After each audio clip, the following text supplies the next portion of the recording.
If we talk of the 5 major domains under early childhood development, they are physical development, cognitive development, social and emotional development, language and literacy development and creative development. और यदि हम हिंदी में इसे समझें तो शारीरिक विकास, बौद्धिक विकास, सामाजिक एवं भावनात्मक विकास, भाषा एवं साक्षरता और सृजनात्मकता।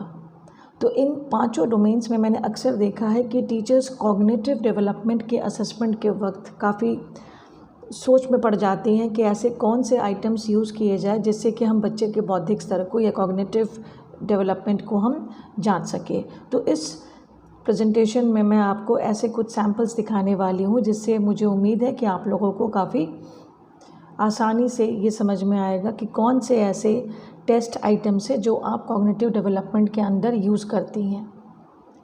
सबसे पहले अगर टेस्ट आइटम को आप ध्यान से देखें तो इसमें दिया हुआ है I can match pair objects. तो इस चित्र को देखकर आप समझ पा रहे हैं कि बच्चों को ये 4 चीज़ें जो दी हुई हैं इनके साथ में 4 अलग अलग तस्वीरें दी होंगी और बच्चे से उम्मीद की जाएंगे कि वो शूज़ के नीचे शूज़, ग्लव्स के नीचे ग्लव्स या स्पून के नीचे स्पून रखकर वो इसको मैच करे। So this is definitely a cognitive domain activity.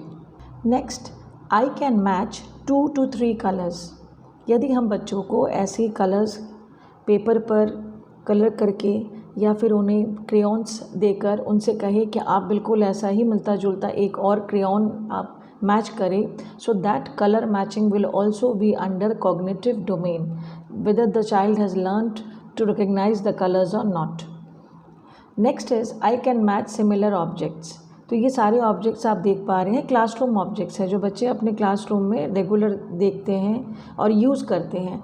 तो यदि बच्चे ने पेंसिल के चित्र को देखकर एक पेंसिल निकाला या वुड पेंसिल्स को देखकर कलर पेंसिल्स के साथ एक कलर पेंसिल्स लाकर उसके साथ रख दी, या सीजर्स की बात हुई या बैग्स है, तो you know that the child can identify the objects in the surrounding and this is also a part of testing the cognitive domain of the child.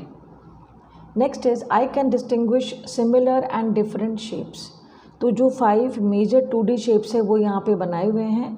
अब बच्चे इसके नीचे में ऐसे ही कटआउट्स लगा सकते हैं या फिर वो वैसे ऑब्जेक्ट्स निकाल कर ला सकते हैं and they have to see that whether they can differentiate between a triangle and a circle और a circle and a square.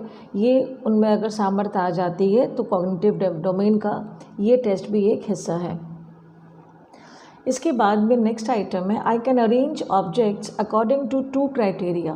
तो हमने इसके पहले की स्लाइड्स में साइज़ और फिर कलर की बात की थी। अब ये दोनों ही चीज़ें हम एक साथ देखकर एक टेस्ट आइटम डेवलप करें।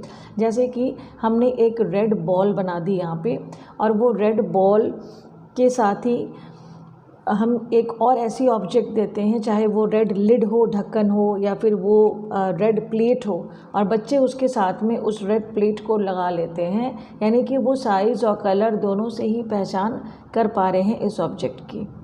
Next is I can arrange objects from smallest to biggest. तो अभी तक हमने जो कंपैरिजन की थी वो कंपैरिजन 2 वे था, यानी कि 2 चीज़ों के बीच कंपैरिजन। लेकिन अगर बच्चे को आप 3 पीसेस कंपैरिजन की बात में स्मॉलेस्ट टू बिगेस्ट में आप अरेंज करने की एक टास्क देते हैं, like which is big, which is bigger or which is biggest, that is also a test item under their cognitive domain. Next comes I can name 4 to 6 colors. Simply naming the colors, and we cannot expect from the kids at this age to name all the colors thoroughly. The basic colors of the rainbow can be taught in the beginning, and if the child can name these colors, so that is also a testing of the cognitive development of the child.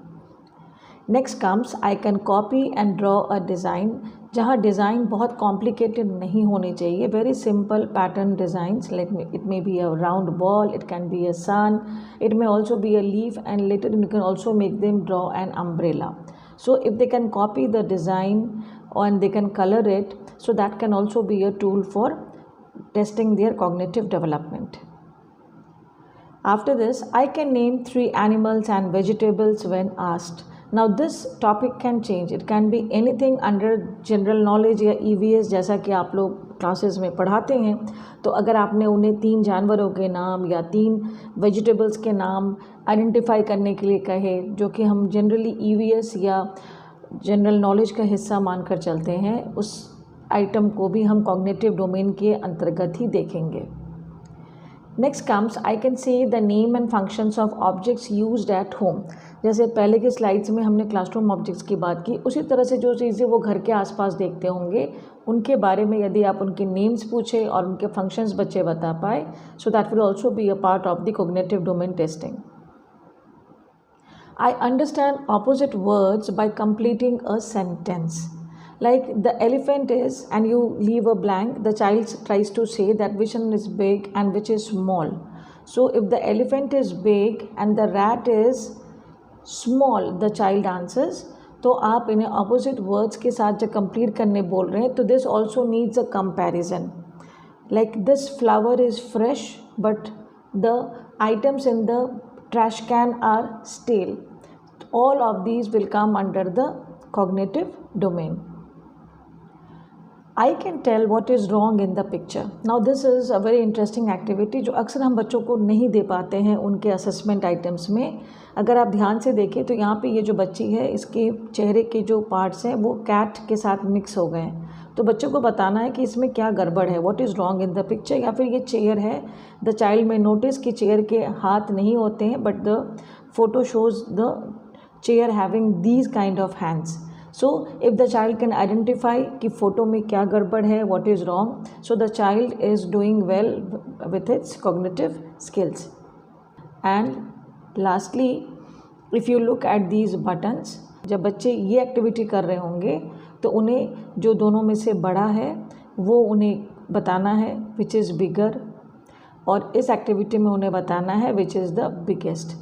तो इसी प्रकार से आप भी कुछ interesting activities बनाकर बच्चों के कॉग्निटिव डोमेन्स को टेस्ट करने का काम आसानी से कर सकते हैं।